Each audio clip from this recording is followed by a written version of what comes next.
తల్లిదండ్రులు కావాలని మీ కలను సాకారం చేసుకోండి. ఓఎస్ఎస్ ఫర్టిలిటీ వారి తక్కువ ధర సంతానోత్పత్తి చికిత్సతో అపాయింట్మెంట్స్ కొరకు కాల్ చేయండి 7825893604. 2025 సంక్రాంతి బెర్తులు అప్పుడే ఫుల్ అయిపోతున్నాయా?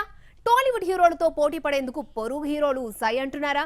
కాంతార్తో ట్రెండ్ బెండు తీసిన రిషబ్ ఈసారి ప్రీక్వెల్ తో పొంగల్ బరిలో దిగే ఛాన్స్ ఎంత? కేజీఎఫ్ తర్వాత పాన్ ఇండియా రేంజ్ లో ట్రెండ్ బెండ్ తీసిన కన్నడ సినిమా కాంతారా 20 కోట్ల బడ్జెట్ పెడితే 400 కోట్లు వసూలు రాబట్టింది. సౌత్ తో పాటు నార్త్ లోనూ బ్లాక్ బస్టర్ గా నిలిచింది. అందుకే ఈ సినిమాకి ప్రీక్వెల్ ప్రకటించాడు రిషబ్ శెట్టి. కాంతారా 1 కి ముందు అసలు ఏం జరిగిందో అన్నది ఇందులో చూపించబోతున్నాడు. కంటెంట్ పై నమ్మకంతో భారీ బడ్జెట్ పెట్టేందుకు సై అంటోంది హోంబలే ఫిల్మ్స్.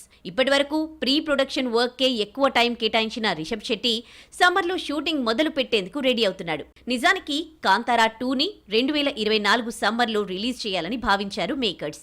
కానీ భూతకోలా సంప్రదాయానికి చాలా చరిత్ర ఉండడం, అసలు కథ ఇప్పుడొస్తున్న భాగంలో చూపిస్తూ ఉండడంతో స్క్రిప్ట్ ని ఇన్ డెప్త్ గా రెడీ చేశారు. సినిమాకు సంబంధించిన గ్రాఫిక్ వర్క్ ని ముందుగానే రెడీ చేసుకుంటున్నారు. ఏప్రిల్ నుంచి కంటిన్యూస్ గా షూటింగ్ చేసి 2025 సంక్రాంతికి కాంతారా 2ని రిలీజ్ చేయాలనేది మేకర్స్ ప్లాన్ గా తెలుస్తోంది. నిజానికి సంక్రాంతి సీజన్ ని సీరియస్ గా తీసుకోరు శాండిల్వుడ్ హీరోలు. తెలుగు, తమిళ్ నుంచి రిలీజ్ అయ్యే బడా ప్రాజెక్ట్స్ తాకిడి తట్టుకోలేక వదిలేస్తూ ఉంటారు. కానీ 2025 పొంగల్ కి ఈ సెంటిమెంట్ ని బ్రేక్ చేయాలని డిసైడ్ అయ్యాడు రిషబ్ శెట్టి.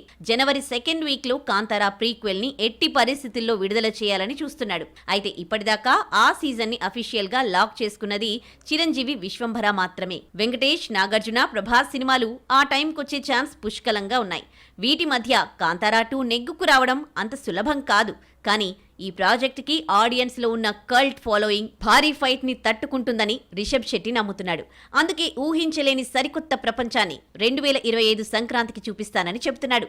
మరి కాంతారా 2 నిజంగా బరిలో దిగుతుందో లేదో చూడాలి.